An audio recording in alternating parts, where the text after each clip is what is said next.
جی السلام علیکم ورحمۃ اللہ، میں غلام مرتضیٰ ظفر کینیڈا سے روشن تاریخ کے سلسلہ میں آج ہم اس کی جو 14ویں قسط ہے وہ لے کر حاضر ہوئے ہیں۔ تو ہم نے پچھلی قسط میں جو 13ویں قسط تھی امیر تیمور لنگ کے جو واقعات ہیں وہ بیان کیے کہ وہ بڑا ظالم سفاک قسم کا جو ہے نا وہ حکمران تھا، مگر وہ ایک بات تھی کہ اس نے دنیا میں بہت تباہی مچائی، بے شمار لوگوں کو اس نے قتل کیا، زندہ لوگوں کو سنا ہے کہ ایک دوسرے کے اوپر کھڑا کر کے تو انہیں مٹی میں دبا دیا کرتا تھا، تو اتنا ظالم تھا۔ مگر اس نے سمرقند بخارا کو اور ماورا نہر کو جو ہے نا وہ سونے کی چڑیا بنا دیا تھا، اور انڈیا پہ بھی اس نے اسی لیے حملہ کیا تھا کہ وہاں سے وہ جو دولت لوٹ کر جاتا تھا لے جاتا تھا تو وہ سمرقند بخارا میں جا کے، اور پھر وہ سنا ہے کہ جو ماہر لوگ تھے، جس طرح علماء تھے، شاعر تھے، فلاسفر تھے، استاد تھے اور انجینئر تھے، ان کی بڑی قدر کرتا تھا، چاہے وہ کسی مذہب کے ہوں، ان کو نہیں مارتا تھا، ان کو سب کو لے جا کر اس نے سمرقند بخارا میں آباد کر دیا تھا، اور اسی لیے وہاں جو ہے نا وہ اتنی ترقی ہوئی۔ اب ہوا یہ تھا کہ ہندوستان میں اس نے ڈائریکٹ حکومت نہیں کی، وہ یہاں سیدوں کو حکومت دے کر، اور خضر خان جو ہے نا سید خضر خان کو جو ہے وہ اپنا نائب بنا کر چلا گیا تھا۔ اور یہ جو خضر خان ہے یہ سید خضر خان کہتے تھے کہ ہم جو ہے نا وہ آل رسول سے ہیں، اور یہ سلمان شاہ جو ہے ملک سلمان شاہ اس کا بیٹا تھا، جس کو کہ متبنہ جو ہے نا وہ بنایا ہوا تھا اس وقت کا جو فیروز شاہ تغلق کے دور میں جو ملتان کا حکمران تھا ملک مردان، اس نے اس کو اپنا متبنہ بنایا ہوا تھا۔ جب وہ ملک مردان فوت ہو گیا تو اس کا بیٹا جو ہے نا ملک شیخ وہ حکمران ہوا ملتان کا، اور اس کے بعد پھر اس کی باری آئی سید خضر شاہ کی، تو یہ سید خضر شاہ یا سید خضر خان یہ جو ہے نا یہ حکمران رہا، مگر آخر میں تغلقوں کے ساتھ اور خاص کر ناصر الدین محمود کے دور میں ان کے کافی اختلافات آپس میں ہو گئے۔ ان کا گورنر تھا سارنگ، اس نے اس کو یرغمال بنا لیا تھا، تو اس نے پھر امیر تیمور سے ساز باز کر لی خضر خان نے، اور اس نے ساتھ دیا، یہ فیسیلیٹیٹر تھا اصل میں امیر تیمور کا یہاں ہندوستان میں، اور پنجاب کا راستہ اس نے دیا امیر تیمور کو تاکہ وہ آئے اور حملہ کرے، اور پھر امیر تیمور کا اس نے بڑا ساتھ نبھایا، اور پھر امیر تیمور جاتے ہوئے اس کو اپنا نائب بنا کر چلا گیا۔ تو یہ پھر سیدوں کی کوئی تقریباً 35-40 سال جو ہے نا وہ حکومت رہی، لیکن یہ بڑے ہی نکارہ قسم کے حکمران تھے، انہوں نے تباہی کی جو ہے نا وہ سلطنت کی، جو کہ خلجیوں نے اور تغلقوں نے اتنی محنت سے جو ہے نا وہ پورے ہندوستان پہ جو ہے نا وہ اپنا جھنڈا گاڑا تھا، تو انہوں نے اس کو پھر جو ہے نا ڈس انٹیگریٹ کر دیا، تباہ کر دیا۔ تو خضر خان جو تھا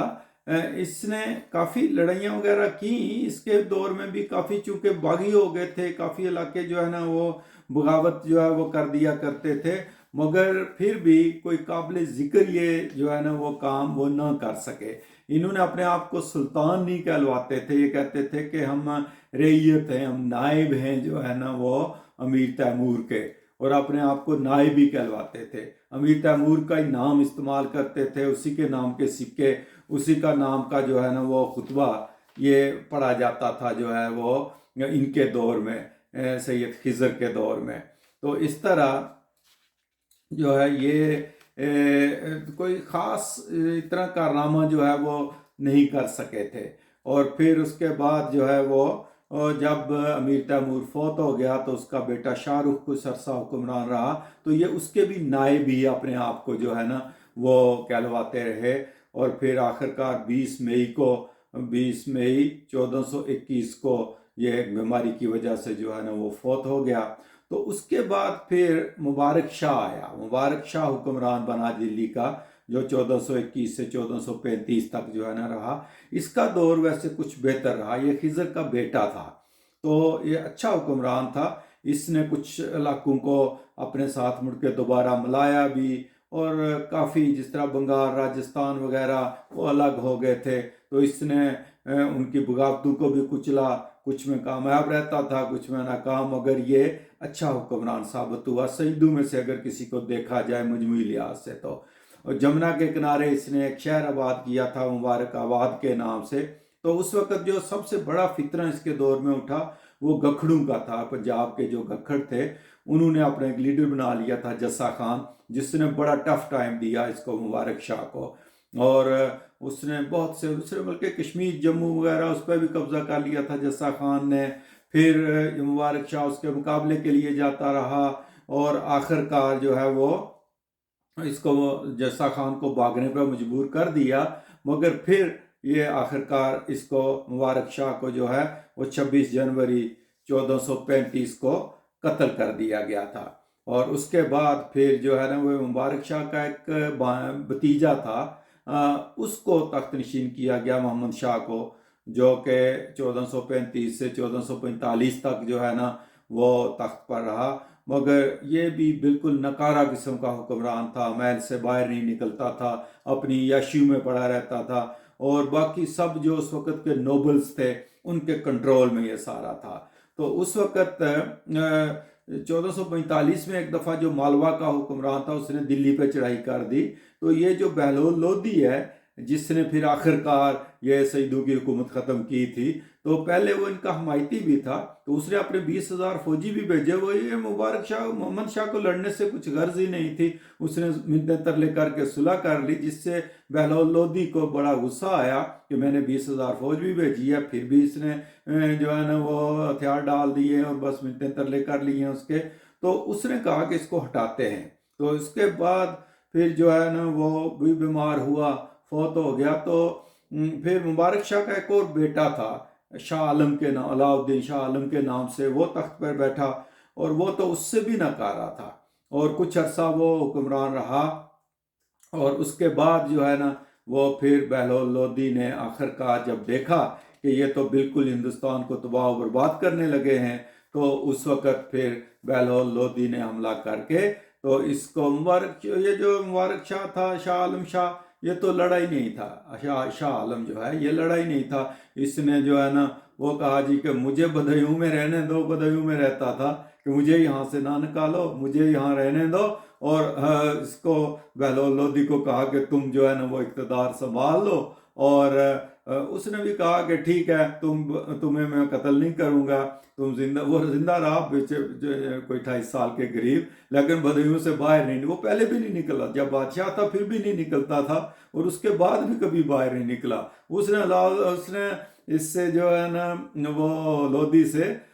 یہ معاہدہ کر لیا تھا بہلول لودھی سے کہ تم مجھے کچھ نہ کہنا، مجھے بدھیوں میں رہنے دو، تو بس میں دستبردار ہوتا ہوں اس سے، تو وہ دستبردار ہو گیا، اور وہ اپنی وہاں یاشی جو ہے نا محل میں اس کو چھوڑ دیا گیا تھا کہ تم بس چھیڑنا نا، ادھر بیٹھے رہو۔ تو اس طرح یہ جو سیدوں کا دور تھا مختصر سے ہی دور تھا، تقریباً کوئی 37 سال کا، لیکن اس میں کوئی